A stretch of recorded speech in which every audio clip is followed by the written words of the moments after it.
Everybody, welcome to our first workshop of 2024. I hope that everybody had a Merry Christmas and a Happy New Year. We have 5 of 7 members present. Councilman Larry Acree is out sick tonight, so please keep him in your prayers. And then Councilman Ed Perry is on his way, but running a few minutes late. So we'll go in and dive into this workshop. We have 2 items listed for the workshop, so we'll tackle the first item listed here. This is going to be an update by Joe Morrow on debt issuance for the wastewater regional facilities, streets, and sidewalk improvements. So Dan, we'll turn this over to you.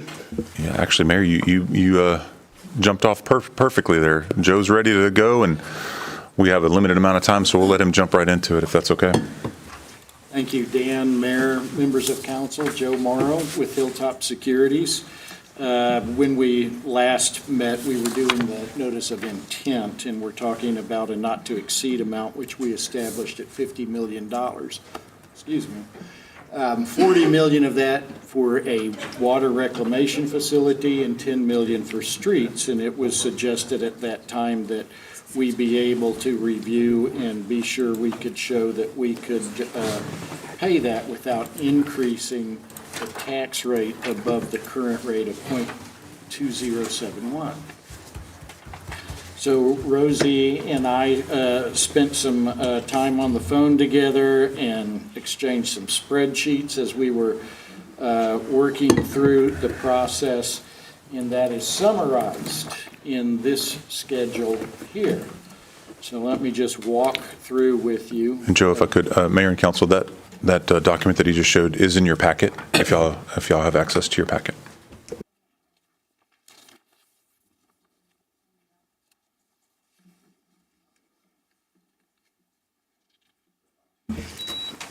So Joe, if you want to continue to talk through this, because we have limited time, and then we'll get Councilwoman Sarmiento access. Okay. The first thing we have here is historical interest rates. The point that I wanted to show you with that is that in the last 8-9 weeks, interest rates have been coming down. We hit a peak late summer, and since that time, it was really the Fed met and indicated that they were about done with raising rates. This past meeting they had in December, they held the line once again, and rates have been coming down off of that high that we hit ever since. So our current issue that we ran, 30-year debt with the final maturity in 2053, and we are showing a true interest cost on that of 4.12%. So that has moved down quite a bit. I think that was down 50 basis points from when I ran that in late summer at a similar sized issue. So rates are, at least at this point, moving in our favor. One of the other key assumptions that we did, we took your current taxable value, net taxable value of the city as a whole, $2,022,942,000. Out of that, we took out the value that is in TERS number 3. That's about $305 million. We took that out because those are captured dollars that go back to pay on the Meridiana agreement. So that's removed, and then we grew that. It wound up being $1,717,000,000, and we then grew that at 10% for 5 years going forward. Now, here's the thing about growing it at 10%. That sounds like a lot, right? 10% growth is a lot. Last year, from 2021 to 2022 tax year, your growth was over 38% in your net taxable value. In 2020 to 21, your growth was 29.8%. We haven't been below 10% since I believe it's 2017 tax year, which would have been 2018 fiscal year. And when I ran a 5-year average, we were right around just under 24%. When I did a 10-year average of your growth rate, you were hanging in at 18+%. So 10% growth rate is conservative, and I think that is good because we can show that we can work through our debt issuance even with limiting ourselves to 10% growth. We used a tax collection percentage on your levy of 98.5%. When I look at your collections and you take into account penalties and interest, you're above 100% of your levy. You're right at that on an annual basis. The interest rates I used, I got from our desk that commits capital on a daily basis. They came back with the scale that I put in, and it was from December 17th. The debt rate, 0.20761, is what we capped the tax rate at that we would not exceed. Then a 30-year issuance, so let's jump in and go through the different sources of funds. We counted on Manvel Economic Development Corporation to contribute $1 million a year. That represents a contribution for the economic development portion of this project. So the plant will be built larger than the existing demand, right? Because we need capacity for the future. That's part of what it is, and that's where the economic development portion of this comes in. It will allow for growth in the area. Then the idea is that as the growth comes and the users of the utility system come online and are paying their monthly bills, that at some point in the future that we'll be able to ratchet back the participation of the MEDC, but that's going to come last. That will be the last thing that we ratchet back. The next thing that we looked at is the transfer of wastewater impact fees, and we have that at $500,000 per year starting in 2025. I believe we have a balance in that of over $2 million. Is that about, am I remembering somewhat correctly? And there's been collections so far in the fiscal year. It was throwing me off 2024, but we're in our fourth month or second quarter of the fiscal year, and collections of impact fees have been over $1 million to this point. We're looking that some of that be set aside, $500,000 a year, to be contributed to the payment beginning in 2025. Then again, the amount of impact fees is subject to change. As you may recall, engineer puts together a list of projects at which this facility would need to be in that list of projects continuing forward, and calculates what the fee is, and I think that has to be done every 5 years. 5 years. So we're a few years into that, but it's subject to change in the future. So we'll want to remember that, hey, we have a really good use for those fees. The other item, number 3, is the transfer from existing water and sewer utility customers. As part of the plan with the impact fees, there was at that time also presented a schedule of increases to those fees as well. And that's, guys, that's key. That's our system, and we're going to grow this system as we add connections to this plant, both water and sewer. As we grow the connections, that's going to grow. We kind of divided that out, though, just for a matter of our own comfort in looking at it. So we've got $325,000 in fiscal year 2025. So not this fiscal year, in 2025, we'll start to make that transfer over.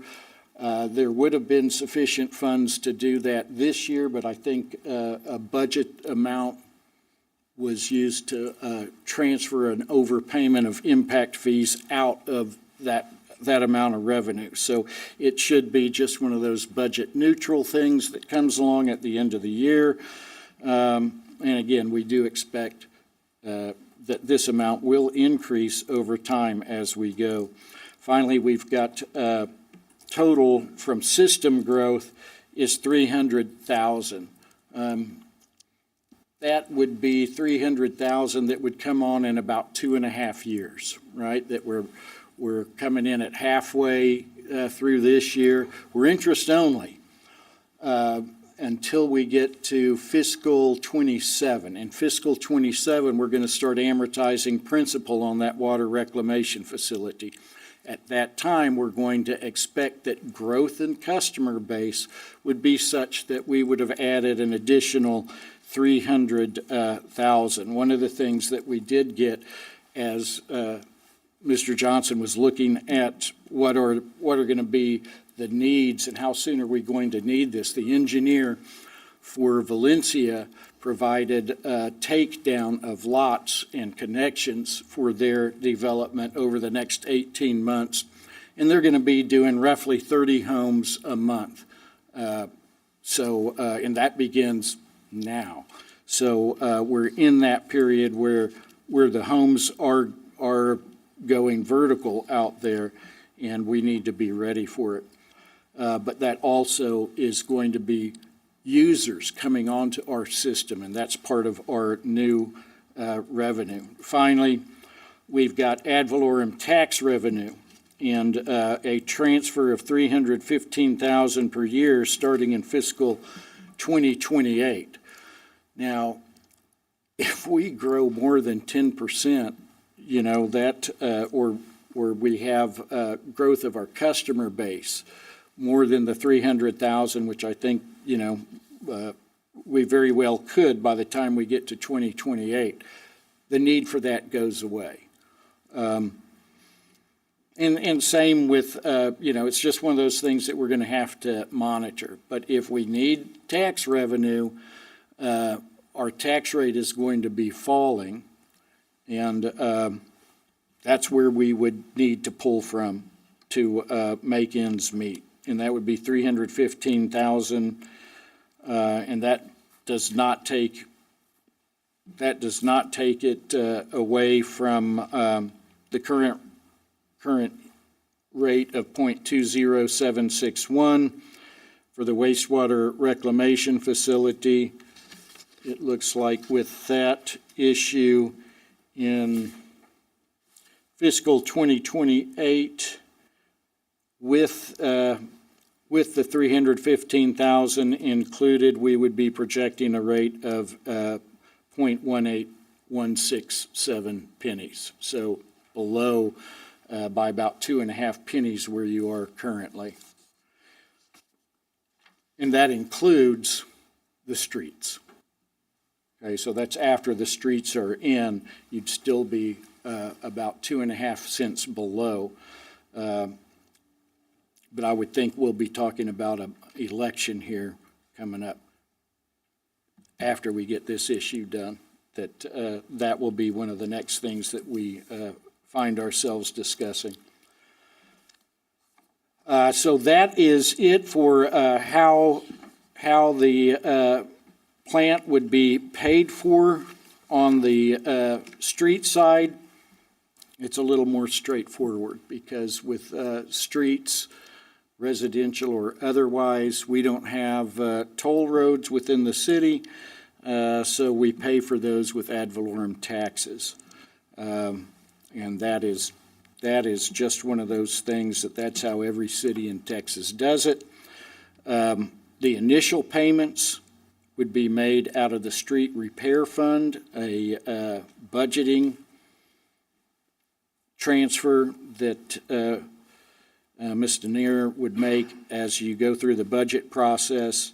As we look at that, the need for that transfer may not even be there or will diminish significantly based on if you have growth in excess of 10%, which I'm fairly confident you're going to have that growth just from seeing the growth that we saw and continue to see all around. But at any rate, the growth even at 10%, by the time we get to 2027, it has taken over, and there would be no upward pressure at that point on the tax rate. So that's how we got there. We did put together some spreadsheets. I can walk you through any of those that you'd like. I can do that after the fact if you want some time to look at those. But I think in the end, when we got to the conclusion of it, at least I was very comfortable. I think Rosie was comfortable that, one, our assumptions were not aggressive. We really pulled back and tried to be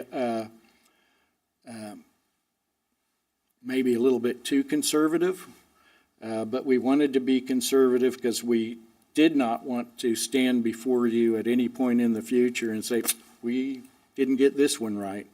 It has too much importance bearing on it that we wanted to be sure that we were comfortable in being able to say we believe that the factors are in place, that you can do this without having that tax rate go above the 0.20761 that it is currently at.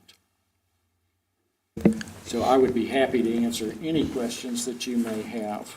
Thank you, Joe, and I appreciate the work that both you, Rosie, and the entire team put into this and getting prepared for this to give us an update. Do I have any comments or questions from council? I know there's a lot of information here, a lot to digest. We're not being asked to make a decision tonight. That would come at our next meeting on the 16th. But this is a great opportunity, if you have questions now, to ask them, or at a minimum between now and our next meeting, get any clarity that's needed. Councilman Lance? Just to help me understand this a little bit. Okay, so we have $1 million from the Economic Development Committee, transfer of wastewater fees. So these add up to about $2.5 million? In total, for the wastewater treatment plant,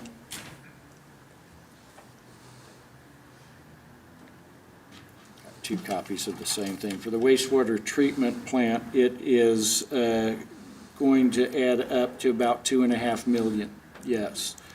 Then the $10 million itself, once we get into the amortization of it, is about $610,000 a year. So Okay, so 3.1, right? yes. Total. And what is our debt, what is our cost going to be annual for these? Annual debt service for everything combined on these new obligations, once we get to amortizing, is going to be just right at $3 million. Okay.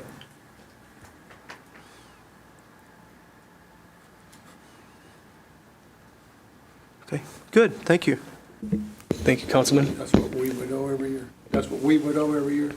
Yes. 3 million, almost for 4. for the total of the 50 million. Right. Yeah, it's going to be about 3,050,000, somewhere right in there between 3 million and 3.1, based on the rates from December 17th. And then knock on wood, not to jinx ourselves, but hopefully the reclamation facility comes in less than 40 million. That's the hope, which gives us a little bit of wiggle room. I'll ask a few questions here, Joe, one specifically to you and Rosie, and then one to Dan as well, or 2 to Dan. One of the things that I did think that was interesting is, so the EDC gives us 90% of their revenue for the next 99 years, and that's growing at an annual rate of 22%. So if that continues to grow, that 90% that we get will continue to increase as well, which will help. And so I think that's an important consideration to keep in mind. One of the, I guess you could say, challenges that I presented, and you guys picked it up and ran with it, was I cannot be in support of issuing debt that raises taxes without going to the voters. And I think there's a difference between the tax rate not going up and taxes not going up, which is a clear distinction that we need to make. Just because your tax rate doesn't go up doesn't mean that your taxes won't go up. Is this issuance going to hurt us next fall in regards to, because this debt was issued, we now have to raise taxes? Or is this set us up for success where come this fall, living within our means, we still have the flexibility within the budget to address some of the critical needs that our community has that we're playing catch up on? I think that's one for each of us. I'll start. I think that that was the whole point in what Rosie and I really agonized over is, are we being conservative enough to make this work? I think that answer is yes. I don't think that you're going to find yourself in the fall having to raise the debt service tax rate to cover this debt. Okay. Thank you, Joe. Rosie, you on board with that? Yes, sir. All right. Dan? Okay.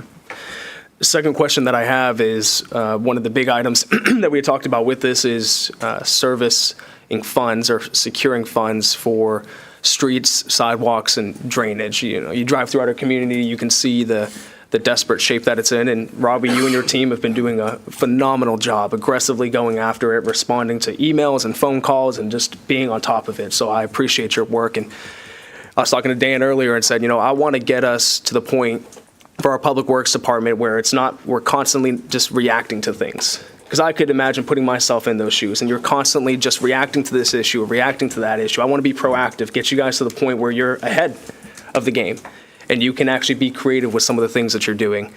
For this $10 million, Dan and Robbie, how would we look to utilize that? Has there been a plan or a strategy about what we would use that for, when we would use it, how much would be utilized? Or is that something that would need to be formulated here in the near future, and we can expect an update on that? A combination of all those things that you just said. So the first thing is to actually go out and advertise for the wastewater reclamation facility and see what those numbers come in. So we know how much is left over for streets.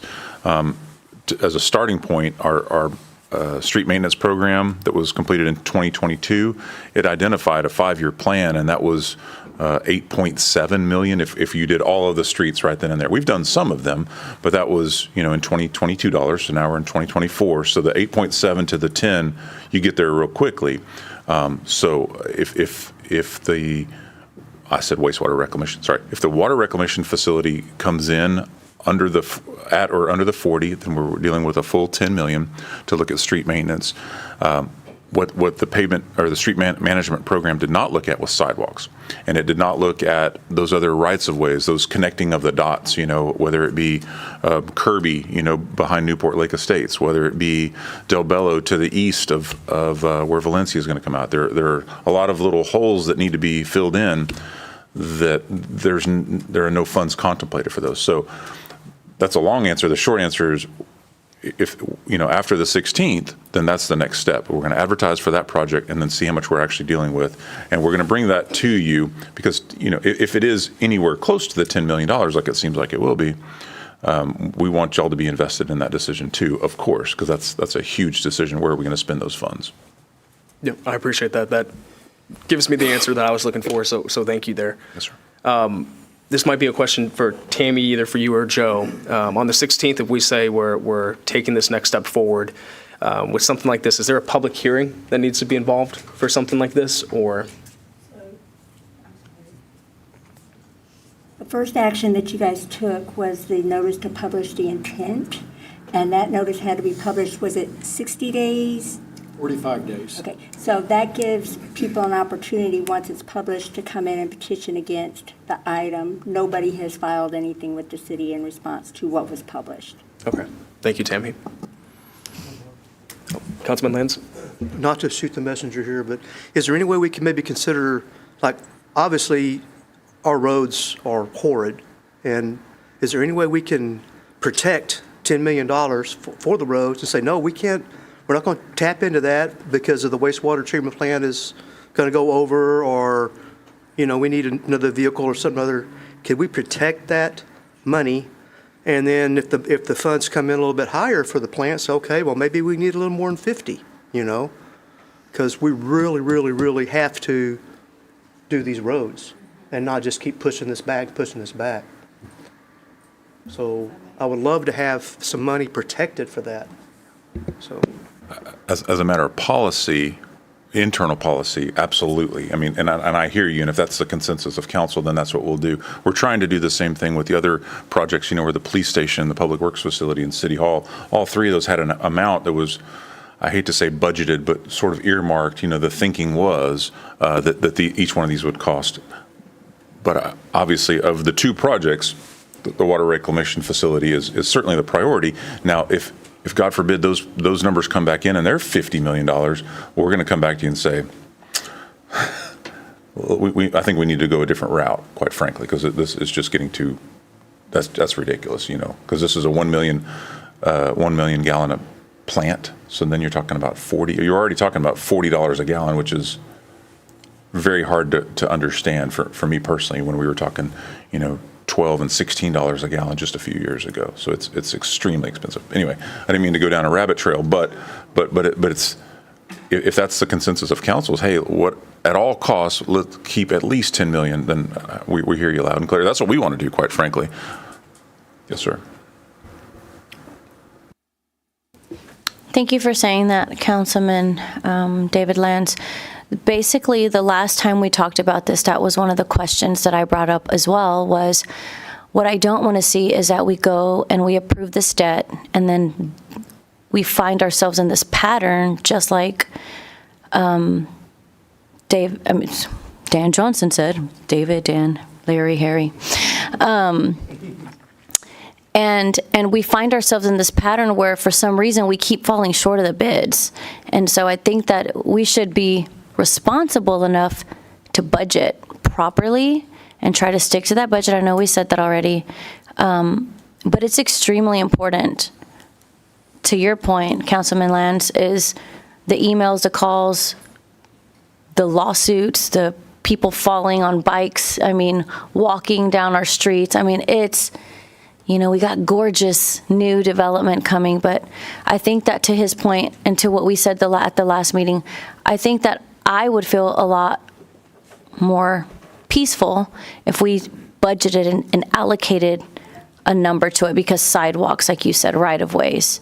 But the biggest is our streets. Like, we've got taxpayers that have lived here forever, and this goes back to my very first council meeting, hearing your predecessor say, well, those people just don't pay enough in taxes, and that's not okay. So, and I know that this is beating the dead horse, and we've talked about it over and over again, but I just really want to make that clear that I strongly agree. We need to allocate a number for our streets. We got to get with it. We have to. And if I could, so again, with the street maintenance program that we actually, council's already paid for that, and we have that on the books. So we've got a plan, and that number's 8.7. Granted, it's 2 years old now, but still, that's a number. So this 10 million, absolutely, it tracks along with that. And there's, the more roads that we can do internally, then the further we can stretch those dollars too, quite frankly, because we really hope, I don't want, we don't know for sure, but I would love to get some sidewalks, some connectivity involved in this too, for sure. Happy New Year, everyone. So let me go ahead and get the year started off right. So I'm looking at this potential debt that we're going to have to go out for, and I'm hearing all the needs: streets, water reclamation, and a myriad of other things that we need to develop, build, plan for the city. I get a little nervous, with all due respect for everyone, when I keep hearing that, our concern is that we're not going to do anything that's going to raise taxes, or, we have to go out for a vote, and all of that's fine. But what I do what I do desire is to make sure that our citizens are properly informed and educated and understand that we are several decades, in my opinion, behind on our infrastructure.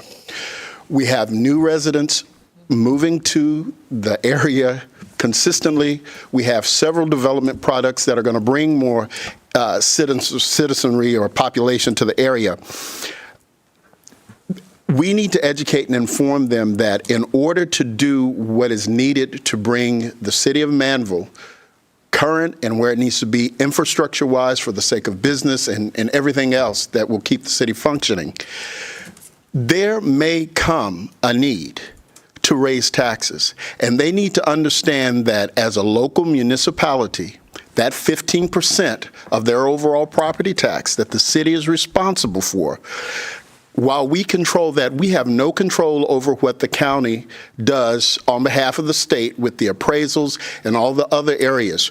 So I don't want us to cut off our nose to spite our face by saying we're not going to raise that 15% portion of their taxes while all the rest of the county and the MUDs or the ISD are raising their taxes, and then the city suffers.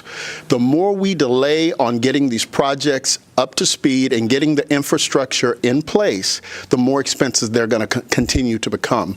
As you said, at one point it was $12 per gallon. Now we're at $40 per gallon. If we keep kicking the can down the road, worried about, I think that if the citizens are educated and informed, they would understand that this is what is necessary at this time to get us to where we need to be, and so that in the future we can look to reducing taxes and all those wonderful things that we'd like to do as elected officials to remain elected. And one more, Dan. Yes, sir. If you don't mind. So the 8.7 that was 2 years ago, was that like going out for bids, or was that doing the roads? Because I know we have equipment now to do our own road topping. So would that money stretch further nowadays because sir. we have our own equipment? Yeah, so it's almost a wash. So it stretches further because we can do it in-house, but that's not contemplating inflation since it'll be 2 years later. Okay. So it's still a good, it's a starting number. Okay. Yeah. All right, sir. Thank you. So thank you, everybody, for your contributions to the conversation. And I think, Dan, the sense that I get from Councilwoman Sarmiento and Councilman Lance is we've got to keep that $10 million set aside. And if the expectation or when we start to go out for bid, if that comes back and it's showing that it's going to be higher than 40 million, then we need to get Freeze and Nichols in here to answer some questions because they underestimated. They've been working on this project for 3 years now, and those numbers, using select words, better be right. And then to speak to Councilman Perry's point, I think Tammy, there might be an opportunity there to utilize Brooke to provide some public information as to what's happening, what we're doing. And I know going into this budget season as well, Councilman, we're going to continue to put out even more than what we did last year, additional information and education to ensure that the community is aware, not just aware, but we want to be proactive in collecting their feedback. Because if we don't collect their feedback and we just dictate to them, it sows distrust. Yeah. And that's where I think your head's been at previously, your head at now. That's why you and Councilwoman Sarmiento worked hard on getting that survey. We want to know the feedback from the people, what their priorities are and what they want to see. And I think we continue heading down that direction. And I also want to make sure that they understand, at least from my point of view, it's not a matter of dictating to them, but a matter of being in the elected seats, helping to make the wise decisions that are necessary to, again, get us to where we need to be. That's a responsibility we take on when we accept these seats as elected officials. And it may not make us popular, but if it will, for the good of the future of the city, then that's just a hit we have to take. Anything else, Dan, Rosie, Joe? I've got one thing real quick. Yes, sir. Just to be perfectly clear. This Friday, we're going to post the document for the sale on an electronic bulletin board so that broker dealers around the country can begin to see that we're coming to market. We'll take bids on the morning of the 16th, Tuesday morning. We'll be here that night. Our amount is going to be locked in at that point. 50 million is what we're going to tell the financial world. You bid on this, we're AA plus rating, 50 million is what we're closing the books on that evening, right? So we'll have an up or down vote. If we lock it in at 50, then they're bidding on the construction at 50, but really it's 40 because we've got the 10 that we want to allocate aside for the streets. Am I wrong? It's all blended together as far as the purchaser is concerned. So. Okay, okay. So it's one bond package with two initiatives, Got it, essentially. okay. Yes, ma'am. Good. Sorry, I got confused with the construction bid and then also the bond bid, so, all right, thank you. Yes, ma'am. All right, well, thank you, Joe. We'll see you you. again here on the 16th. Appreciate your work. All right, thank you. And council, I would just ask, please reach out to your networks, reach out to the people you know in the city, the taxpayers, the ratepayers, get their feedback. Run this through your networks and get their opinion as well, so that way we can make an informed decision come the 16th. All right, we'll move on here. We have an executive session. City Council will convene into executive session pursuant to Texas Government Code, Section 551.074, Personnel Matters, to deliberate the appointment, employment, evaluation, and duties of a public officer or employee, discuss the performance review structure for the city manager and city attorney. Council, we'll go first, and then near the tail end, we'll bring in Dan, Bobby, and Chad. I think Chad's in the, no, there you are. Usually you sit over there. I was looking. I looked at Don. I was like, no, that's not Chad. That's Chad. And then we'll bring them in just to kind of run them through what the process will look like over the next 2 weeks that we decide upon. So we will convene into executive session at 5:37 p.m.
So council will reconvene from executive session at 6:09 PM. Since Bobby and Dan got all zeros on their performance review, we figured we don't need to bring them back.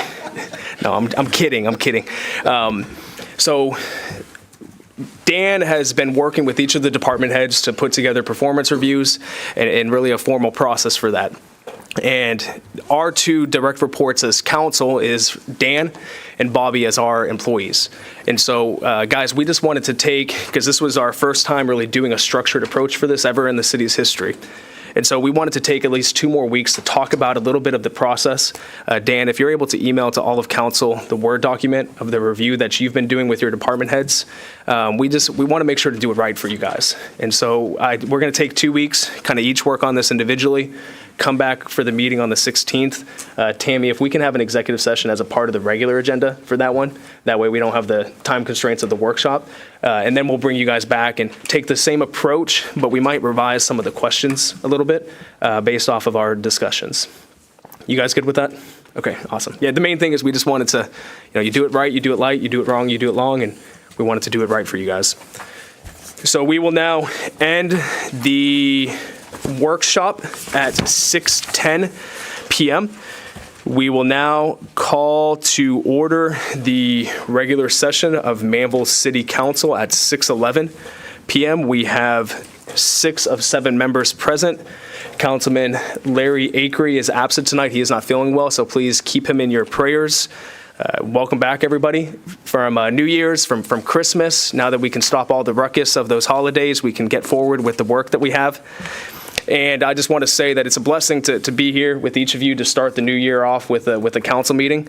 Dan has a spreadsheet where he's looked at all of the individuals in our community who have served their community in this capacity. And I believe it's less than 100 since the city's incorporation in the 60s. So it's an honor and a privilege to sit in this seat and to serve alongside each and every one of you. We will start off tonight with an invocation from Pastor Ryan, who is also looking mighty damper tonight. He is also the owner of Manvel CrossFit. Welcome, Pastor. Thank you. Good evening, Mayor, Council, and other leaders.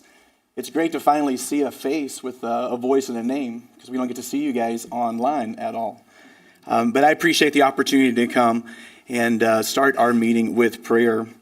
Before I do, I wanted to share a scripture, and the scripture applies, I believe, to our personal aspects of life as well as our city, and it's found in Matthew 6, and you're probably familiar with this. It's verse 33.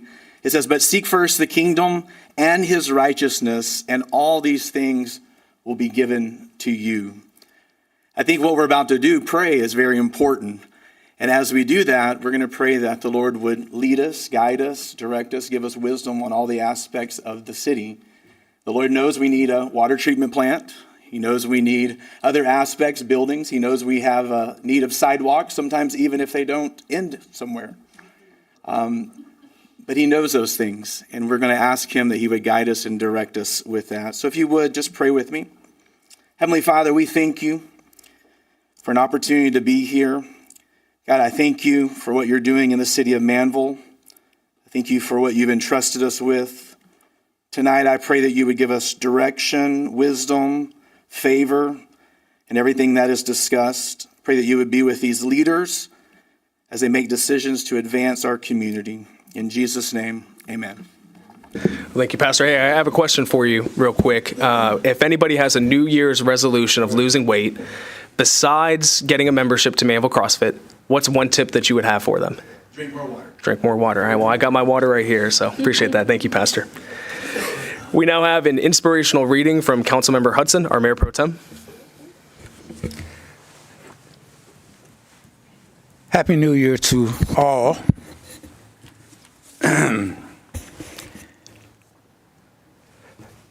The tangible expression of an individual's Christian faith can be measured by the difference one makes in the world with their life. This sentiment was expressed by Martin Luther King Jr.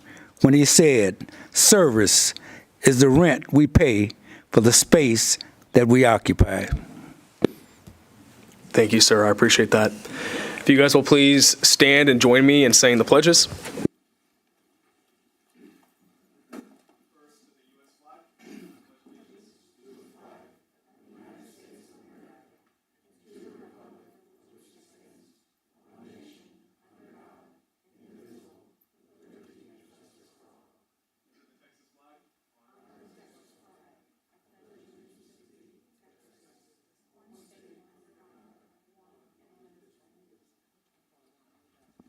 Thank you, everyone. So we now have two special presentations tonight. The first is that we have the recognition for a special Manvel 7th grader. We have Anaya Hodges that is with us. Anaya, if you can come forward. It's nice to meet you. Nice to meet you. So for those of you who do not know, Anaya is competing on TV right now for the Kids Baking Championship. They just aired the first episode last night where she moved along to the next round. You created a strawberry cake. You did great. Looked delicious. They said that the frosting tasted like it was strawberry ice cream. So you did really good, and excited to watch you. And so we just have a special recognition for you tonight. I'm going to go ahead and open this up here. So this is a certificate of recognition from the Office of the Mayor. And this certificate of recognition is proudly presented to Anaya Hodges for her outstanding achievement in being selected to compete on Season 12 of the Food Network's Kids Baking Championship. So congratulations, Anaya. We'll take a photo here. Do you want to say a few words? Yes, I want to thank everybody for supporting me, and this is a great opportunity. Awesome. And just so you know, anytime you want to come bake for us here at City Hall, you are more than welcome to. So we're going to take a photo real quick, and then Council, if you guys want to come join me and take a photo with Anaya, that'd be great.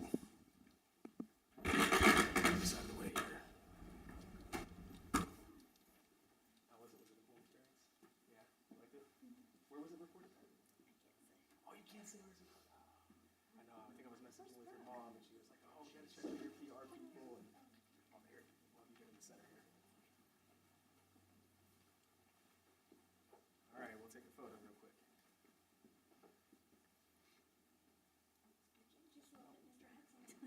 Perfect, thank you. 1, 2, 3. 1, 2. Perfect, thank you. Congratulations.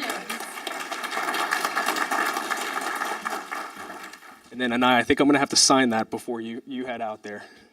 So next we have the recognition of the second annual City of Manvel Holiday Art Contest winners. So we were actually hopefully going to bring back the City of Manvel Parade for this year. It's been in hiatus since 2019, but the weather did not work out for us this year. So the team here at City Hall quickly pivoted and switched to doing the cookies and cocoa with Santa. It was a great turnout. We had some council members, Councilmember Sarmiento and I came out with our families. I saw people from every department that was here volunteering.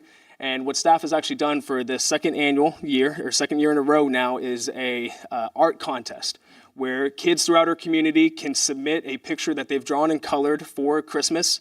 It is anonymously posted, and then we have judges that go through and score, and ultimately you get a winner for each age bracket. So we had one winner that was not able to stay to the end of the event that we want to present her with her award tonight, and then we'll have the other two come up here for some recognition in a photo as well. So the 6th to 8th grade winner was Annalise Murphy. Annalise, if you can please come forward. Congratulations.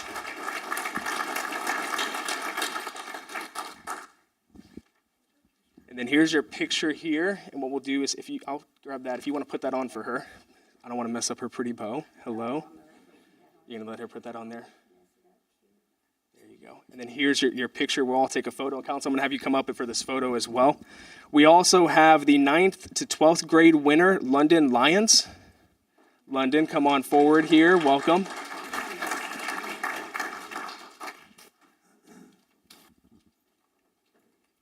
There you go. You got the medal. If it was Monday, I would say it's Medal Monday, but it's Tuesday, so I can't say that. And then I think this is your picture right here as well, so you can see this one. So if you guys, anybody know who that is? Hopefully everyone does. I don't know if this new generation knows, but hopefully. And then actually we have our kindergartner winner, somebody that I think I know pretty well here, which was the kindergarten to 5th grade winner, which was Kira Davis. Look at you, girl. Hi, sweetie. Would you guys like to say anything? No, you're good. Do you want to say anything? No? Okay. All right, so Council, if you can please join me. We're going to take a photo real quick. Thank you guys for participating. I hope that you come back and participate next year to hopefully retain the title of being the champions. So. All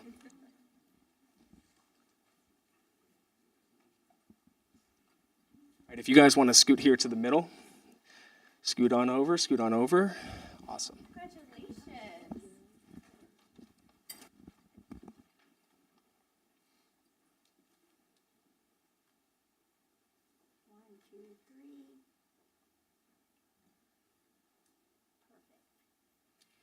Awesome. Thank you, everyone. Congratulations. All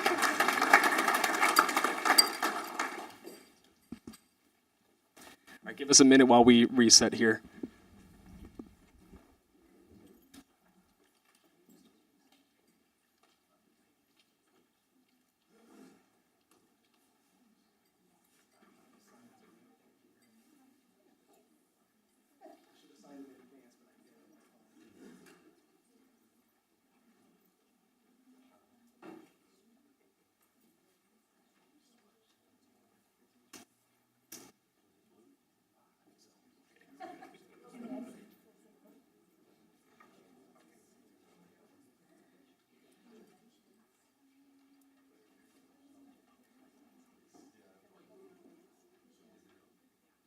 Okay, I think Tammy's back there, so we'll give her 1 minute here because next we have public comments.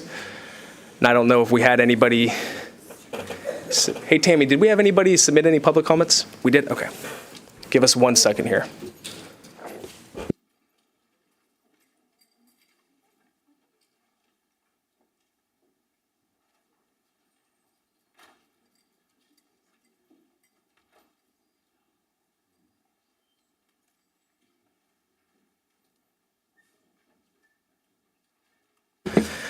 So we have 2 public comments tonight. What I'll do is I'll call your name, have you come forward, have you state your name and address for us, and then you will have 3 minutes to speak. So the first that we have is Brad Gardner. Brad, welcome. Please state your name, and you have 3 minutes. The floor is yours.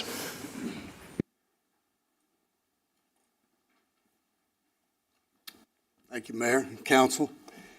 As you know, I sent each one of you an email today outlining what my concern was. I'm not here to complain. I know you get a lot of that. I just have a concern that I think has been overlooked. I live at 6610 Pollard Drive. My name is Brad Gardner. I've lived here for 39 years. It's been a privilege to be a part of the city of Manvel. I served on the EDC. We worked on some projects, I think, that helped the city move forward. In the photos that I sent you in the email, you can see the condition of Del Bello Spur, which dead ends into Pollard Drive where I live. I ride my bicycle, my motorcycle, I walk, and I drive up and down the street. And it's really, really in bad shape. I talked to the city crews twice. They said they don't remember it ever having been resurfaced. Again, I've lived here 39 years. I've never seen it resurfaced. Every time it rains, big chunks of the street come out and make potholes that could knock your car out of alignment. I'm glad for the progress that's going on in the city. Valencia is going up right behind my house over there. It's neat to see that. We have a grocery store coming in. It's neat to see that as well. But I just ask that you not forget about the longtime residents of Manvel. And my hope is that this just doesn't get pushed aside. 3 years ago, I talked to the road crew. They said they would put me on a list. I found out from your rapid response today, Mayor, there is no list. So if you would consider having this done. Thank you. Thank you, Brad. Appreciate your comments. Dan, Tammy, I passed along that email to you guys. If we could just have somebody follow up with Brad, that'd be great. Thank you. Next, we have Patrick Cassidy. Patrick, welcome, sir. If you could state your name and address for us, and you have 3 minutes. Thank you for being here.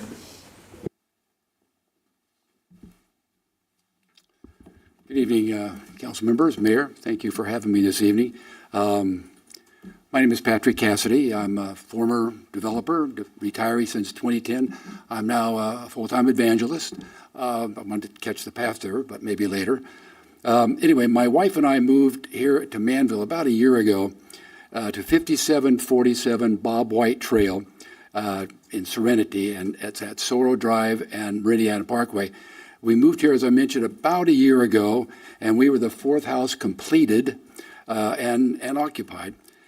It's in this period my wife and I got a pretty good chance to meet the established residents there, as well as new residents coming in at various social gatherings and some of the HOA meetings. These meetings have allowed us to hear a lot of the concerns that I have, they have, and with the homeowners, and respectfully, we come and request the consideration for the need for speed control coming down Meridiana Parkway at Sorrow Drive. And I'm sure we're all pretty much aware of it does buzz along there pretty well. The specific concern is the egress and ingress right there at the gates of Sorrow and Meridiana Parkway.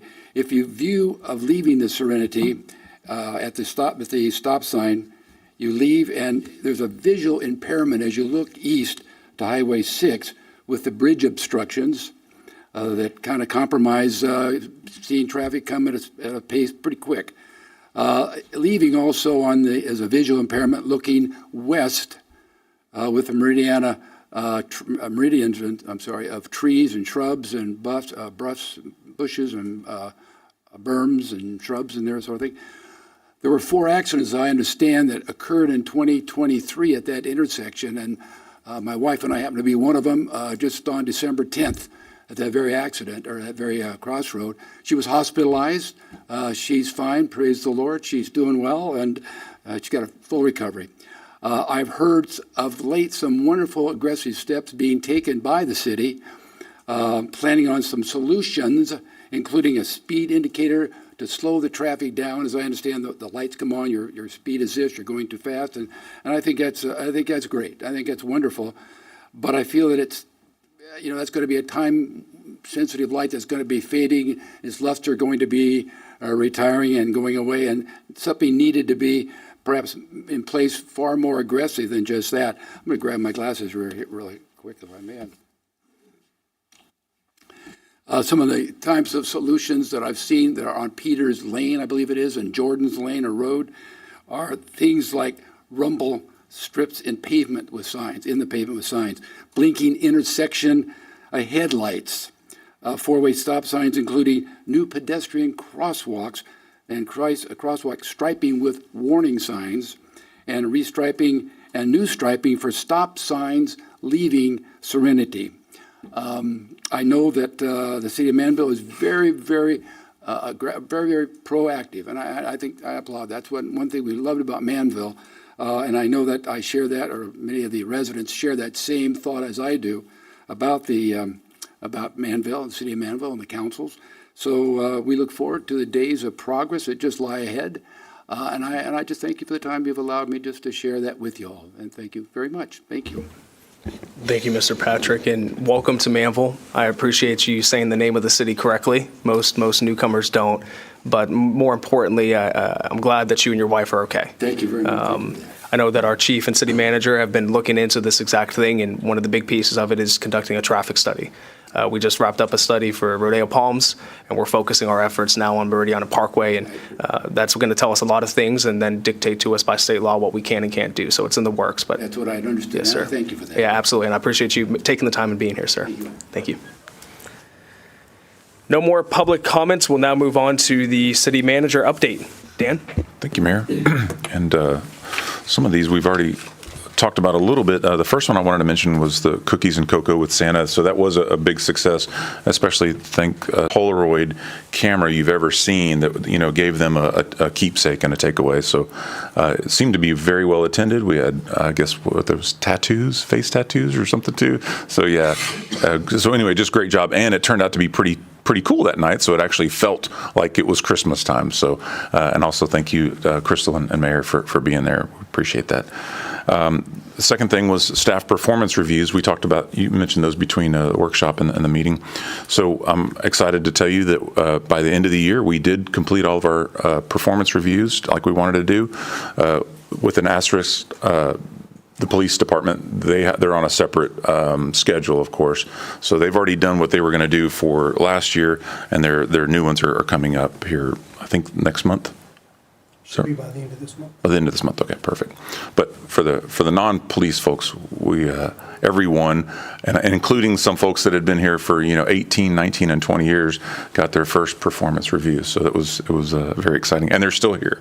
if you're wondering, they're still here after the performance review. So that's a good sign. Third, it was mentioned a little bit ago, but Martin Luther King holiday is coming up. So just remember for your calendars, in 2 weeks, we will not be meeting that Monday. City Hall will be closed. So we'll have council meeting on that Tuesday, the 16th. And then the last two, I didn't want to steal Chief's thunder. Pretty exciting because he doesn't get to talk about these two things. One of them is his staffing, and the other one was the Newport Lake Estates stone wall that we've been working on that. So, Chief. Over the holiday weekend, or the holidays, we actually did something that is very exciting in my book, I guess you would say, because it doesn't happen very often, and it hasn't happened in quite some time, is the police department has actually filled, and I don't talk about this much because I jinxed myself, so I'm going to select my words carefully here. We have filled all the vacant positions in the police department. This is something that it's been a long time coming, and I don't remember when the last time this has happened, but we believe that it's credited to the work that we have done with council to increase the benefits and the salaries to compete with other agencies, that we have actually been able to go out and, I don't want to say steal, but we did.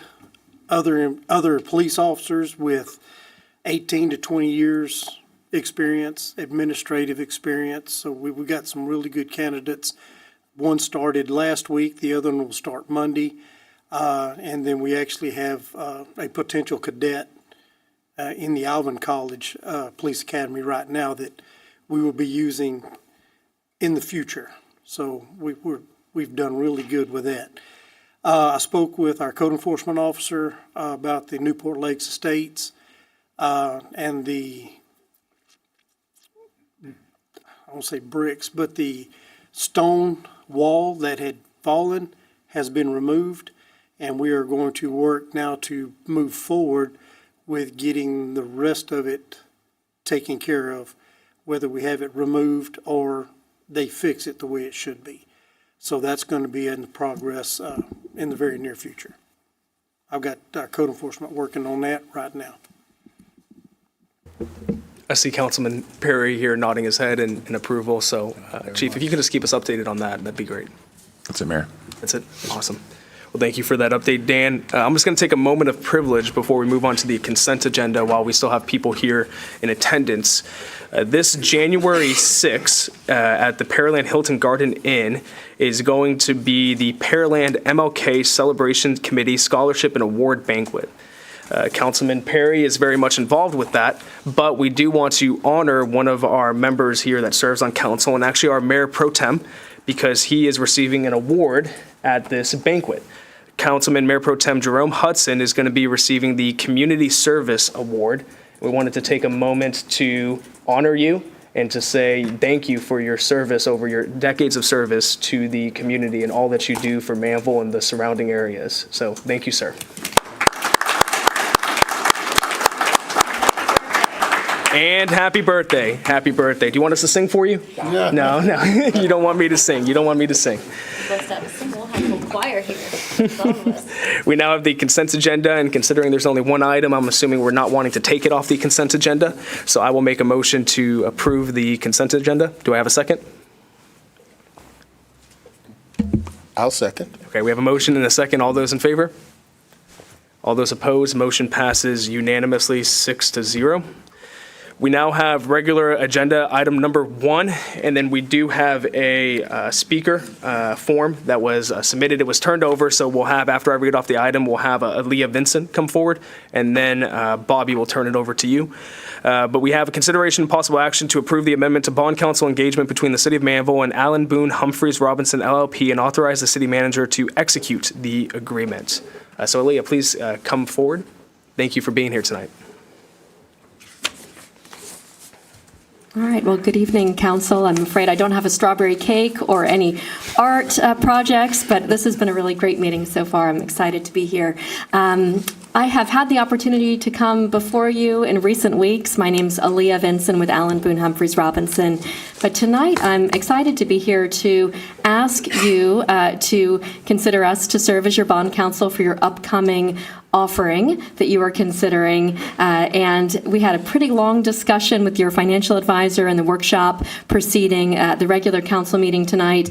And as you're aware, it is a large size bond issue that will provide you with funds for a much needed water reclamation facility and for streets and roads, which it sounds like that is very much needed. And so that will be a really great development. As you are aware, in terms of timing, the offering documents will advertise on Friday. And then at your January 16th council meeting, that is when the bond sale would be acted upon. All of your bids will be turned in that day. And so that's the timeline. So for many, many years, for the last 20 years, in fact, my former law partner, Tim Austin, has served as your bond counsel from time to time when you have issued bonds to pay for public infrastructure projects. He retired on December 31st. So while I'm extremely sad personally that he's moving to his next life chapter, I am hopeful to have the opportunity to work with you in that capacity going forward. We have already put a great deal of effort into the notice that was published to let everyone know what projects you were considering to include in this bond issue. We've put a lot of effort into the versions of the bond offering document that will advertise on Friday, and we will continue to polish that with the financial advisor as it gets ready to advertise later this week. We will be back here on the 16th for your bond sale.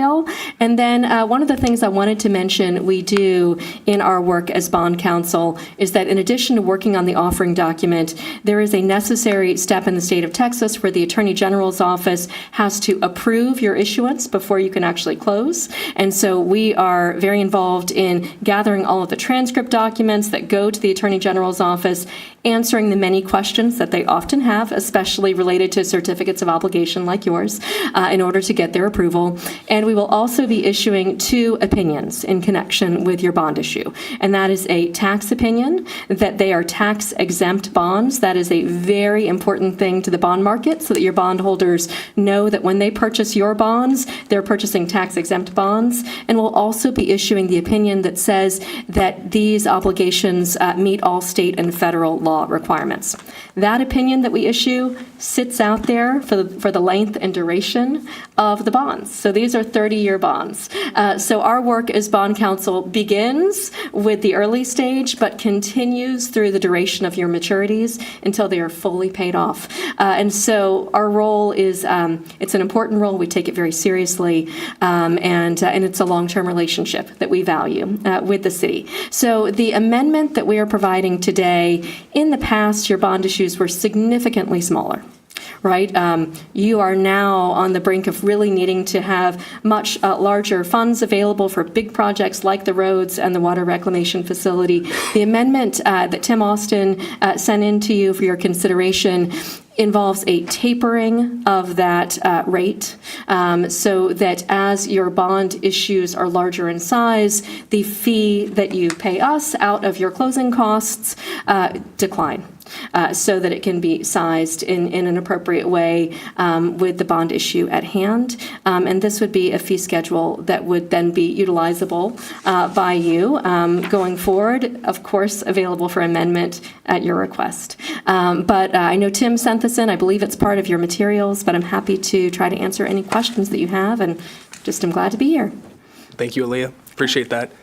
Bobby, did she steal all your thunder, or do you have anything else I to try add to there? do that. Pretty much. I'm sure everybody's familiar with Tim and Aaliyah. And actually, the firm, I've been dealing with the firm since the 90s, and I really couldn't think of any other firm that I would recommend other than Allen Boone. I mean, when I first knew him, it was Allen Boone and Humphreys. There was no Robinson. When Joe B. Allen was running it, the man himself, I got to meet him once, actually.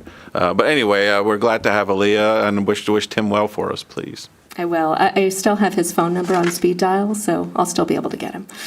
Just in case. Thank you, Bobby. Any comments or questions from council? One question that I have, Bobby, obviously we first entered into an agreement in 2003 with, I guess, let me see here. I'm looking at it. I want to see if it was just ABH back then. Yep, it was just ABH back then.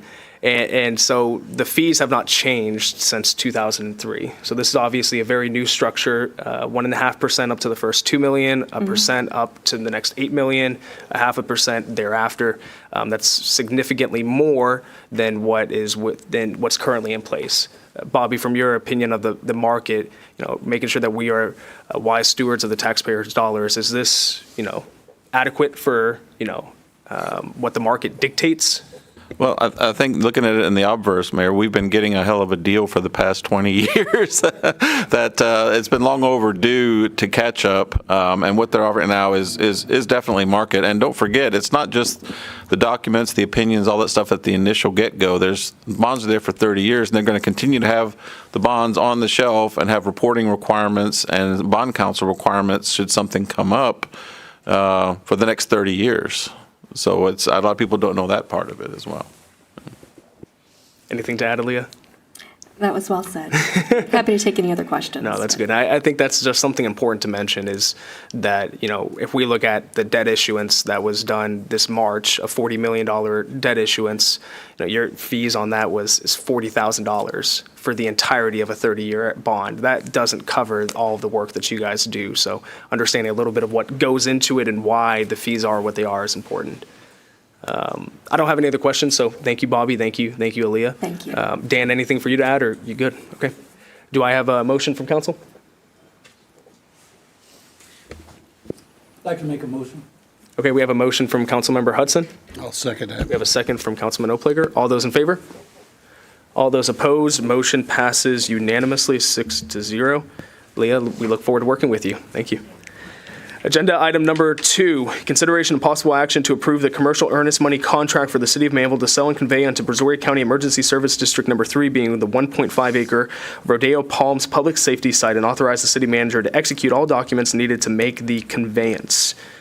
Bobby, I'll turn this over to you.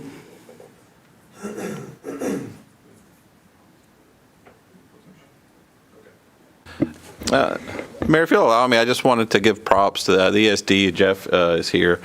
And a lot of people don't know that when Hurricane Harvey hit and City Hall was in the next building and got flooded with 8 inches of water, the ESD took us in and allowed us to basically have city operations there out of their big training room for a couple of months after the storm. And I know they said, what's the adage that says, guests and old fish begin to smell after 3 days. We were there for quite some time, taking over their parking lot, their whole building, and they just welcomed us and helped us out in a time of need. So they did something really, really nice for us. So I'd like to open with that because we have a chance now to do something nice for them. We have a 1.5-acre site in Rodeo Palms that came out of a 2003 development agreement. We've never used it as a public safety site, and in talking around with the city and the chief, it's not really something that we would need the full 1.5 acres for, but the ESD said they could use it. So the ESD has asked if we would convey them the site. And we've met with them several times, and we're happy to do that and recommend it with some stipulations. And if you read the data sheet, you can kind of see some of the stipulations. They have to basically begin construction within 10 years. And if they transfer it to another person or entity, it's not a governmental entity, it reverts back to the city. And if they quit using it for a fire station or emergency services facility for 180 days, it can revert back to the city. So we're giving it to them as long as they're going to use it, is the point. If they're not going to use it or they're not going to have some construction there within 10 years, then it comes back to the city. And also, one of the things that they've agreed to do, even though the police department didn't need a full facility over there, they are going to do an office, 300 square feet of floor space and separate restroom facilities, so the city police department can have a presence there in Rodeo Palms without having to maintain a whole building and a whole property there. So it gives them an office on that side of the freeway. So that's a win-win for us all, and definitely like to recommend it. The earnest money contract sets it in motion, like when you buy a piece of property. They do their due diligence and whatever financing, whatever they need to do. But for here, it's free. So, but then Dan would be authorized to execute the paperwork once the earnest money contract period's up and it goes for the transaction. It wouldn't come back to council. The deed, Dan would be authorized to sign the deed. And I don't know if you have any other questions, but I know Jeff is here. But and Dan, did you have anything to add, or Chief? No, I had asked if Jeff could come this evening and just, visit with y'all and actually just have an audience, quite frankly. Jeff was a city manager in a former life, so he understands how cities work. Yeah. But I know a couple of y'all had questions about, how soon do they think, granted, we have 10 years built in there, but they're not going to wait 10 years. So, Jeff, if that's okay, Mayor, is it okay if he comes up? Just to talk about the project a little bit. Thank you for being here, Jeff. And while he comes forward, I believe that this has already been approved at the ESD by the ESD board, so it has their full backing as well. And I do want to express my appreciation, Jeff, to you and the board. The chief had mentioned in passing about having some space set aside for a substation for the police department. And when that was brought up in the meeting, you guys jumped right to it and took a look at it, and shows the desire to partner and collaborate. And I appreciate that. The floor is yours. Thank you, Mayor and Council. Dan, thanks for inviting me. I also do want to mention additionally that the district is really the support mechanism to get this station built. It's a station that I think people have felt needs to be built for a while on the other side of 288. It's going to be over near a lot of development, and we're looking forward to making that happen. But as you know, we work with a set of providers, and Assistant Chief Burleson from Manvel Fire Department's here tonight as well, because I asked him to come because it is a joint effort to get this project done. The 10-year is a legal, kind of necessity that we have some language there. The intent of the board of my emergency service commissioners is to move more quickly than that. As Bobby and Dan mentioned, there is some due diligence. We need to go review the site and make sure everything is acceptable in what we need to have happen. And then, assuming that'll happen, that's usually a 60-day window. After that, we are going to enter into planning. We've already have a contract with an architect. It's the same architectural architect who built the building that you guys got the house for a little bit of time. Our main building down the street on Masters, but also is the designer and helped us build the new station we just opened earlier, or I guess we're already into the next month. Last month, almost exactly 30 days ago in Iowa Colony, a station that was kind of a long time in the process.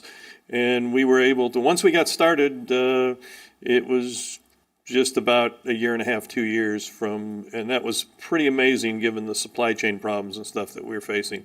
So we're looking forward to doing something similar to that, but normally we'll probably go through a design phase with the architect, and after that, if everything looks good, we will have them put together the plans. I would like to think that we would be maybe going for financing at either the end of the year or early next year. So we're excited. The board is, my 5 bosses are excited about this project. They're excited about being part of the growth, and I think the area, the property might be a little small for what we would really have liked, but we know from our talking to our architect it's going to be workable, and it's right down the road from a lot of other commercial activity and things that are taking place right now. We're going to be monitoring, obviously, the overpass situation that's going to be going in there. That's indicative that we can work around it for a while, but hopefully TxDOT will remain on point with that. We also look forward to the extension of the parkway down to 48 to give us movement going that way. So I don't know, it's a good way to start off 2024, and we appreciate the board and appreciated just the negotiations and the communication. It's something that, matter of fact, I talked to Chief Traylor at a recent function, and we talked about trying to maybe have some meetings with the fire department and the district to talk about other things that we can do in the future. Well, thank you, sir. I appreciate that update. Before we open it up to council for questions, Bobby, one of the questions that I presented to you, and I believe Elaine was able to dig up some information on it. Beginning construction could mean different things to different people. And so from the city's perspective, I believe that Elaine found the definition that we would look at from the standpoint of beginning construction that I believe that the ESD would also look at as well. Could you share that with council? Yeah, Mayor, I mean, it makes sense. What's anything that's going to trigger a permit requirement, basically, that's going to be considered a construction. If they're moving dirt or minor things that doesn't require a permit, that's not going to trigger it, but they have to take active step. And usually, most architects are going to pull permits way ahead of the time anyway to get built. So, we're convinced we have a good mechanism for that. I appreciate that. And Jeff, just the reason I brought that up to Bobby and bring that up tonight is in the past there was a specific developer that we had an agreement in place that their definition of beginning something was different than our definition of beginning something, and that caused a lot of consternation on both sides. And so I don't foresee that happening with you guys. You guys are good people. You're a good ESD. We're partnering together on this. But that was one of the questions I raised to Bobby, and him and the team dug into it. So I don't have any more questions. Excited to see you guys get started. Council, any comments or questions? Councilman Lance? I'm sorry, sir. Could you tell me once again who you are, how you fit into this? I'm sorry. I guess I didn't introduce myself. My name is Jeff Braun. Last name is B as in boy, R-A-U-N as in November. And I am the Executive Director of Brazoria County Emergency Services District number Wonderful. 3. And my office is just down the road on Masters. And we are responsible for supporting fire and emergency medical response in 650 square miles of Brazoria County, and most namely Manvel being our largest, most active city in Iowa Colony, going down 288 towards Rose Sharon and to the unincorporated areas outside of Angleton, and then Danbury, Liverpool, down to Demijohn. So it's a long expanse, but in all honesty, most of the activity right now is along the 288 corridor. Mm-hmm. I've been there about 3.5 years, but the district has been in place since, I believe, 2004. Okay. So how far along are y'all with the architect? Have y'all got some? Let me just answer this. We don't have the property yet. So okay. What we've Right. indicated that we're going to do is once the contract's done and everything is going that direction, we have already, I don't have to go back to the board, I already have a contract in place to engage our architect to do the feasibility study on the property. And we do that to make sure that, I don't want to imply anything, nobody's buried any chemicals on the property, or there's something about some part of the development rules and regulations that we may not be able to meet, or if there is something that we would have to come back and make sure, working through the city, that we could get those things approved. And then after that, we would engage the architect again to do a planning study. A planning study will define specifically what will go in the building. It'll be a project that will relate to the ESD, the Emergency Services District number 3, working with the Manvel Fire Department to put together the needs for that station given its location and what capabilities it's going to need in the station. That will take, that could take 60 to 90 days if everything moves quickly. And then after that, we would enter into another contract with an architect, presumably the same one. In case anybody asked, I did say it would be the same one, in case David asked anybody. But the bottom line, they were going to put together the design program and exactly the architectural detail and everything that needs to be done. That could take several months, and then when we get to the end of that, which could probably take us near the end of the year, we would then be in place to do the financing for the project. And then once we would do that, we would, depending on which method we use to construct the building, the station, we would have another contract with the architect and with a contractor. I'm just kind of curious, do you have any idea what kind of square footage y'all might be looking at? Have y'all put anything on a napkin anywhere and said what we can do on this property? I don't actually. I mean, that's the truthful answer. What we have done was enough information, from the architect to make sure that we could fit a building on there with at least the basic needs of what the fire chief had indicated that he wanted, which was the number of bays, the vehicle bays, so that we can have the appropriate apparatus in that building. And then also, other ancillary rooms or storage that need to be. We also have, as Bobby indicated, as part of the agreement, 300 square foot extra space that would be used by the police department. So I don't really know a specific, Sure. and it may depend. There are a couple different options. There's going to be a little bit of a fit appropriateness that has to be done because the site it's not a rectangle. It's got a little bit of a jog in it. We want to make sure that our apparatus can go. We would like the apparatus to go through the station and not have to back up into the station. So we want to utilize the property probably to its fullest extent. But I imagine when we get done with the planning study, which should be done if everything goes well by mid-year, we should know. We should know that, and that's something I can keep. Since it's of interest to you, I'd be more than happy. When we're talking with it, to keep Dan and Bobby informed of that as well. Sure. No, I'm just curious, and that's just one of my curiosities was, Chief, what do you think about the 300 square feet for a police substation? That kind of seems kind of small, but do you think you can squeeze a few people in there and make that work? Yeah, basically what we're just looking for is just a place they can get out of their cars to go in and do reports. And, Okay. And what we talked about was having an area that has a separate entrance and a separate restroom. So basically, at 2 or 3 o'clock in the morning, officers go in there to do a report.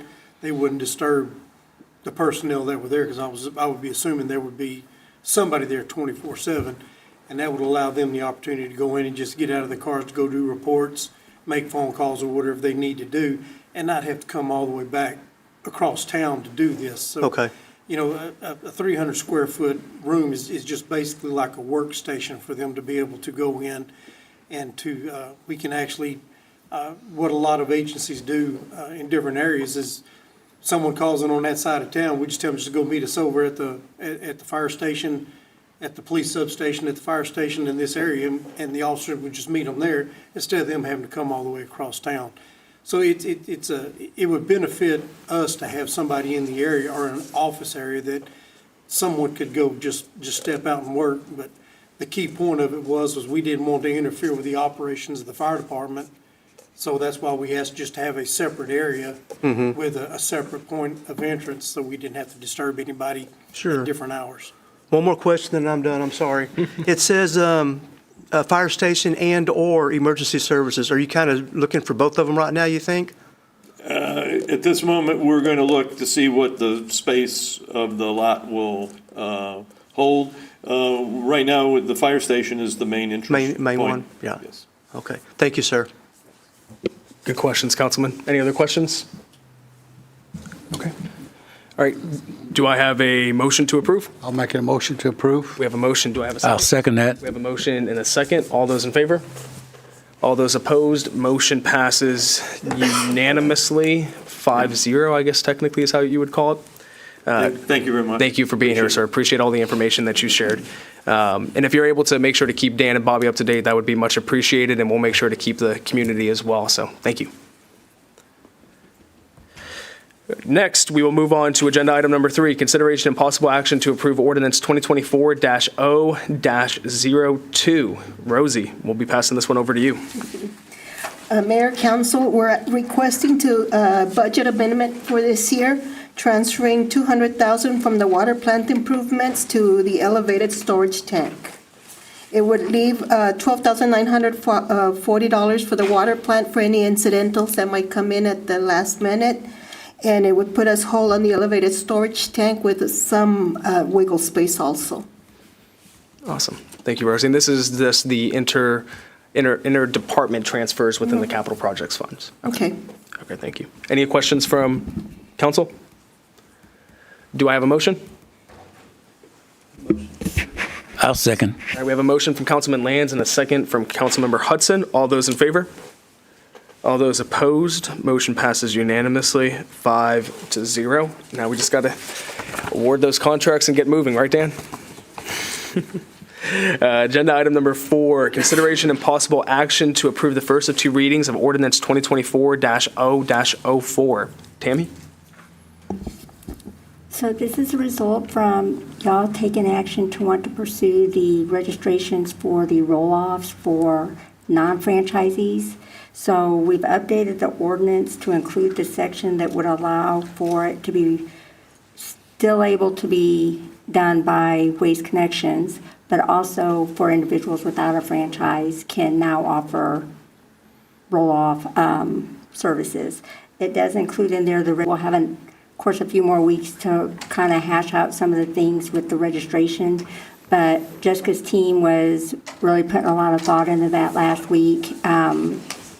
I know there were still some questions as of Friday that I think we have to kind of work out still, but we're working on that. And if y'all have any questions, I'll be glad to answer them. Sounds good. Thank you, Tammy. Any comments or questions from council? Do I have a motion to approve? I'll make a motion to approve. I'll second. We have a motion from Councilmember Hudson, a second from Councilman Oplager. All those in favor? All those opposed? Motion passes unanimously, 6-0. Thank you, Tammy and Bobby, Jessica, everyone's work on this. Agenda item number 5. Bobby, we'll pass this one over to you. Consideration and possible action to approve the First Amendment to the exclusive franchise agreement for the collection, hauling, recycling, and disposal of municipal solid waste, construction and demolition waste, and recyclable materials in the city of Manvel, Texas, and authorize the city manager to execute the agreement. Well, this gives the extension, the 5-year extension to our current waste hauler under the franchise agreement. It does remove, consistent with the new ordinance, roll-off services from there, so that they can still offer the roll-off services as they want, but it would no longer be exclusive. Any company that registers with the city could offer roll-offs. And that these changes begin now at the tail end of the current term, which ends in, 6 months, I believe? And will also apply to the new term, the new 5-year term, which will start July 1 of 2024 this year. But they're currently, remember, we had to give 6 months notice if we were going to put it out for our other additional things. So we're amending it now within that 6 months, and the change would still be applicable to the remainder of the current franchise contract and also to the new one. Awesome. Thank you, Bobby. I did speak with Councilman Acree earlier because he wanted to make sure that his comments on this item were expressed, that he was good with the 3 amendments as drafted. And he mentioned that to me and wanted to make sure to let the council know that. Does anybody on council have any comments or questions regarding the amendments? Councilman Lands. I do have a question, just clarification on 2.04, acceptable wooden debris. We do have in there fence materials, concrete from fence posts, pallets, small structures, scrap lumber. That's great. I just wanted some clarification on the wooden debris is generated solely by the resident homeowner, and such debris is not resulting from the work of any third-party contractor. So when I have my bathroom remodeled and I hire a remodeler, the debris that's stacked up in my backyard, I look at that as being a third-party contractor debris. Is that correct? I mean, it is my home, but I did hire a third-party contractor. So where would that be going? Yeah, so the main thing we're trying to do is just to avoid an entire house being done and then all that being dumped out and then becoming our entire responsibility. In that case, you would call us and we'll come pick it up. If it's a reasonable amount that's generated. Yeah. And typically, not across the board, but part of what a contractor will deliver in the form of an invoice or whatever removal of such debris that they create should be in there as well. That stuff's typically not dumped on the road for general pickup. Excuse me. just trying to protect ourselves against entire home remodels. I understand that, yeah.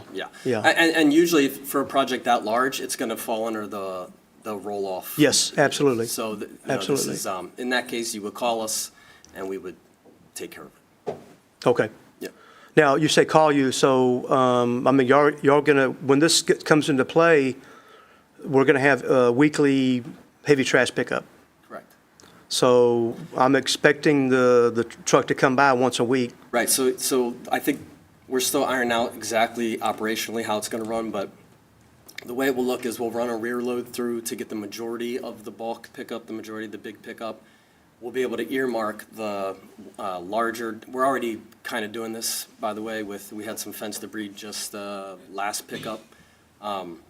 So we're identifying things as we go through that the men can't physically handle. Sure. And then we run the truck through secondarily to pick that up. So even if, I guess in this case, even if you didn't call us, but we could possibly tag that as our truck goes by, right? And you're saying, hey, what the heck, they didn't pick up my bathroom remodel. But then the next truck would be alerted and would come through, and that's the grapple truck. So we're still ironing out exactly what it would look like, but there'll be two ways. Either the resident can reach out to us directly, or we'll earmark things as we go through the. Sounds good. Yeah. Thank you. Mayor, if I could just sort of sing Zach's praises, working on all of these changes since our last meeting, over the holidays and everything, just very much appreciated from the staff's perspective. So. Thank you for being here tonight, Zach. Merry Christmas, Happy New Year's. Any other questions or comments from council? Do I have a motion to approve? Make a motion to approve. I'll second. We have a motion from Councilman Hudson, a second from Councilman Opleger. All those in favor? All those opposed? Motion passes unanimously, 6-0. Thank you, everyone. We will now move on to the final item for tonight, consideration and possible action to approve the first of two readings of ordinance 2024-0-5. And this one's going to be for Jessica, but just to take a moment to introduce this. This actually came forward from Councilman Opleger, had brought this up and asked that we have this discussion, which we discussed in executive session last meeting, specifically focused on political signs going into the 2024 election cycle. You're already starting to see some political signs around town, which are technically in violation of the current city ordinance. So what does that look like? How does that play into effect with some of the different court cases that are happening? And what do we ultimately as Manvel want to do regarding that? So Councilman Opleger, appreciate you bringing this forward for discussion. And with that, Jessica, I'll turn it over to you. Good evening. Hi, good evening, and Happy New Year. The changes that were brought forth with the conversations that we had with the councilman have changes in the sign ordinance, and that's going to be in section 5310. A2.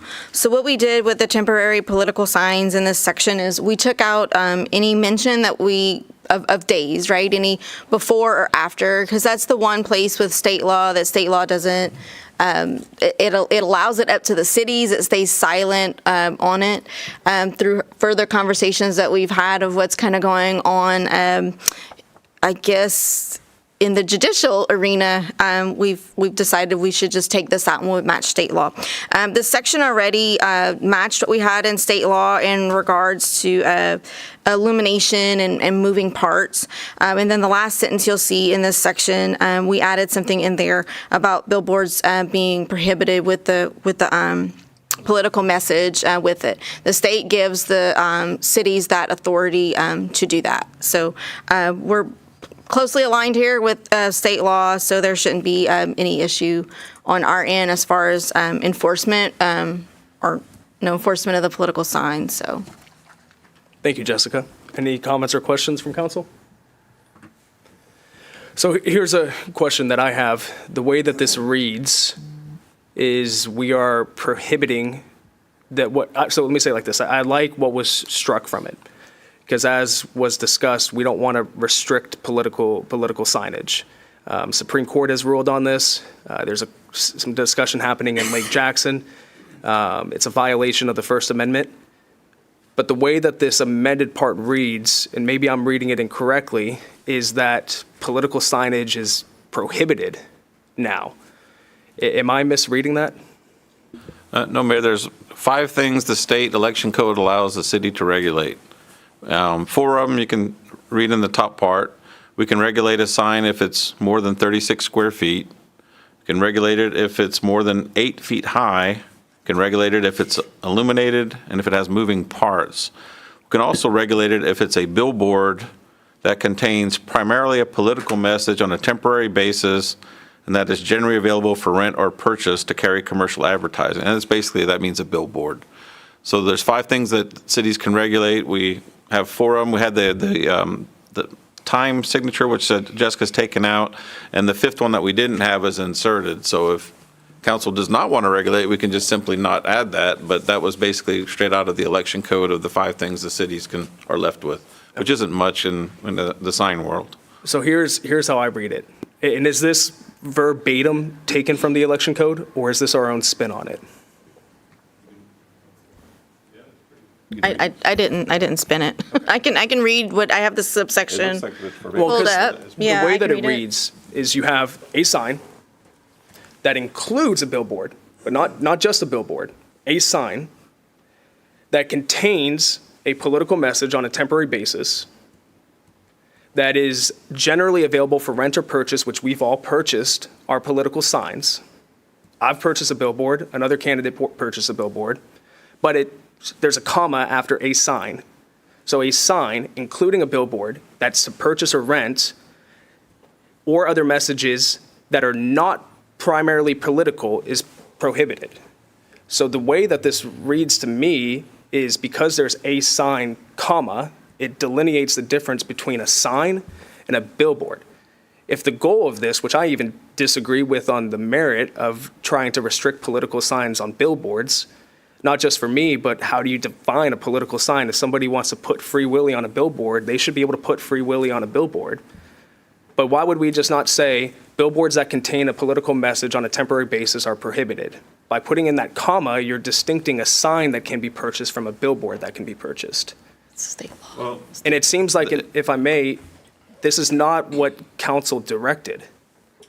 Council, this is page 8, I believe.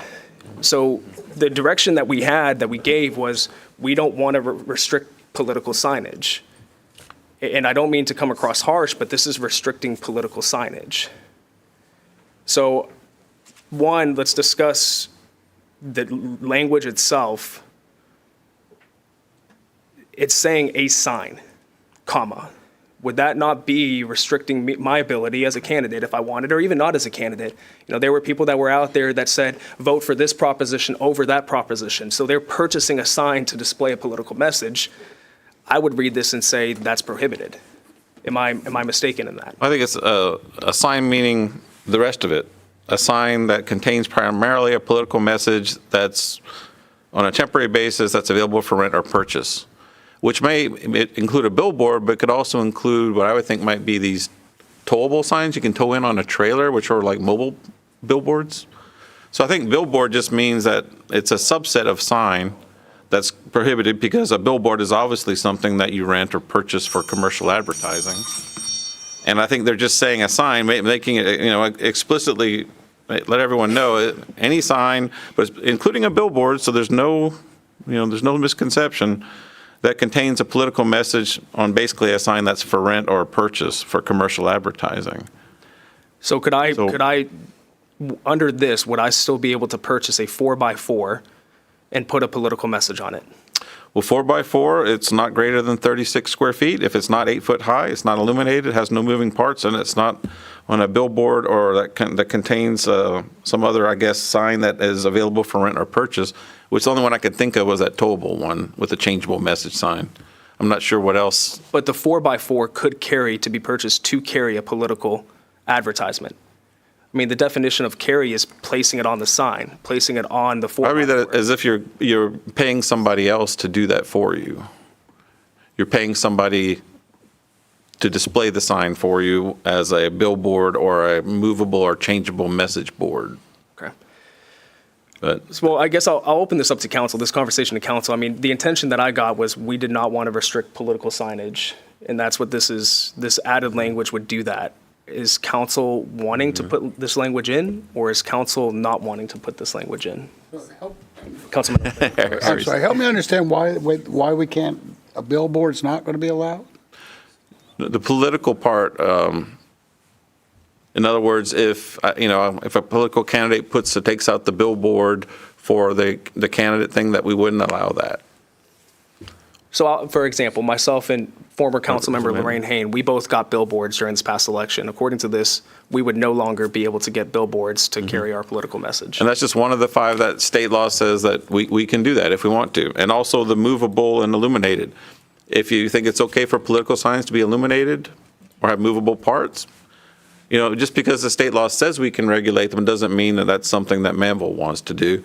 And I'm sorry, Mayor, I guess the cross message was I thought we were just going to make it consistent with the state law. So that's why we pulled everything from the state law and made it consistent with the election code. So it's a case of what does we're only allowed 5 things that we can regulate. Do you want the 4 and not this 5th one? Or is that something that's important? So if I were to have a big sign, 4x8, put it on my trailer and drive around, I can't do that. Well, if you're... Is that what we're saying? No. This is are you paying somebody to display your sign like a billboard company, or the only one I could think of, like I said, is move in a trailer with a movable or changeable message sign. Okay. Well, even taking it a step further, Councilman Opliger, if somebody wanted to put a sign up that says Jesus loves Manvel, that could be deemed a political message and is prohibited. If somebody wanted to put up a sign that say Black Lives Matter, that is a political message and would be deemed prohibited. The sense that I got, and maybe I'm this one and I was tired and not understanding the conversation properly, was that we didn't want to restrict political signage. Now, I'm okay, the first part, I'm okay with that. I'm good with that. It's this last part, this new language that's being added. That's something that I personally, guys, I can't get behind that, because it goes against the intent. While it's one of the items that the state allows us to restrict, that's not something that I personally would be in support of. But of course, this is an entire council's decision. How would they enforce that? Like any other sign ordinance, I guess. In the sign ordinance, if you see it, then you can, contact the appropriate person and make the code enforcement whatever needs to be done. That's how we enforce all of the sign stuff. I mean, well, because the reason I brought it up is that the campaign season has begun for the state representatives, right? And the signs are coming up early, and they're, a candidate is going to do what they're going to do, right? And whether they respect our ordinance or not, right? They obviously didn't respect it when they put up the signs already. Mm-hmm. They didn't check with the city, even though we had it. You can't, basically, what we're saying, you can't do it, right? Because we say it has to be 3 weeks, can't be, 3 weeks prior to, before the election, right? But the signs are already up, right? So, and there was no enforcement. Well, that's the part that we were taking out to make sure we didn't run afoul of the state law, which is, we're saying where it's presumed valid, even though a lot of people have a lot of issues with that state law. It's presumed valid, so we took that time part out to make sure that was consistent. And then we basically put the whole part of the election code in here because we thought we were just going to make everything consistent with the election code. So there was nothing behind it other than to make it consistent. And if that's, the council just wants 4 out of the 5, then just take that out. Councilwoman Sarmiento? Just looking for some clarity. So the verbiage that says a sign including a billboard that contains primarily a political message on a temporary basis that is generally available for rent or purchased to carry commercial advertising or other messages that are not primarily political is prohibited. And this was taken out of the state code because I for myself, I've seen, I know candidates that have rented the big, massive, most gigantic billboards on Highway 59 for political advertisement, Congress people as well. So is that just because the city of Houston, they don't enforce that, but yet this is a state it's quite confusing. Their ordinance might not have that in there. They may only do 4 out of 5. I don't know what Houston does, but, I mean, you do see them. That's Yeah. obvious. Yeah. So I personally agree with the mayor with this one. I think that because it is temporary, it should be allowed. It's not something that's going to be up all year long. I would hope not. Because then you open that can of worms, right? If we don't enforce political signs and we don't enforce the rule that they shouldn't be up more than a period of time, like at what point do we draw boundaries around a political sign there for 3 years? I mean, This is straight out of state law, and like I said, if somebody were to challenge the state's language on that as being Get against the sued. First Amendment, I'll tell you who I'd put my money on, but yeah. it's presumed valid, so ours, as it's written now, it contains the full amount of what we're allowed to contain under the election code. If council doesn't want this last part, that's fine. Yeah, I'm with the mayor on this one. I'm not crazy about that one there. It's just not fair for anybody that wants to run in the future, I think, for political purposes. Well, and I would add to that, Councilwoman Sarmi, I think even the states, because I'm looking at it right now, section 259.003, even the state's language is dicey. Subsection B does not apply to a sign, comma, including a billboard. Now, it's specifically referencing subsection B. It's not necessarily it's standalone, so it's a little bit different, but the intent is still there. I think even the state is doing what the state does best, and it makes it ambiguous about, does now section B apply to all signs or not to all signs? But unless anybody has any other comments or questions, I'd like to make an amendment to the ordinance. Hearing no questions, I would like to make an amendment that we remove from ordinance 2024-0.5 the language added in the last sentence stating a sign including a billboard that contains primarily a political message on a temporary basis that is generally available for rent or purchase to carry commercial advertising or other messages that are not primarily political is prohibited. Do I have a second on that motion? We have a motion and a second. All those in favor of striking that language from the ordinance? All those in favor? Motion passes unanimously, 5-0. So now back to the ordinance as amended. Are there any additional comments or questions from council about it? And I do want to, I appreciate everybody's work on this, and Bobby and Jessica, I do appreciate y'all's work. And on my part, I should have identified that a little bit sooner. I identified it a little bit before the meeting, and we could have had some time to discuss that. But I do appreciate y'all's work on this matter and putting this before us tonight. So hearing no questions or comments, do I have a motion to approve ordinance 2024-0-05 as amended? Make a motion to approve. We have a motion. Do I have a second? I'll second it. We have a motion and a second. All those in favor? All those opposed? Motion passes unanimously, 6-0. Thank you, everyone. Do I have any mayor and council comments? Nope. Any? Dan, from you and the team? Nope. Good to go. All right. Well, there we go. First meeting of the new year. We're out before 7:30. Would you look at that? So what we need to do is tell Larry, you weren't here, so we got done so much quicker. I'm kidding. And yes, I hope Larry said he'd be watching. So Larry, I hope that you're feeling better and you'll be in our prayers. So with that, I will make a motion to adjourn. Do I have a second? Second that. We have a motion and a second. All those in favor? All those opposed? Motion passes unanimously, 6-0.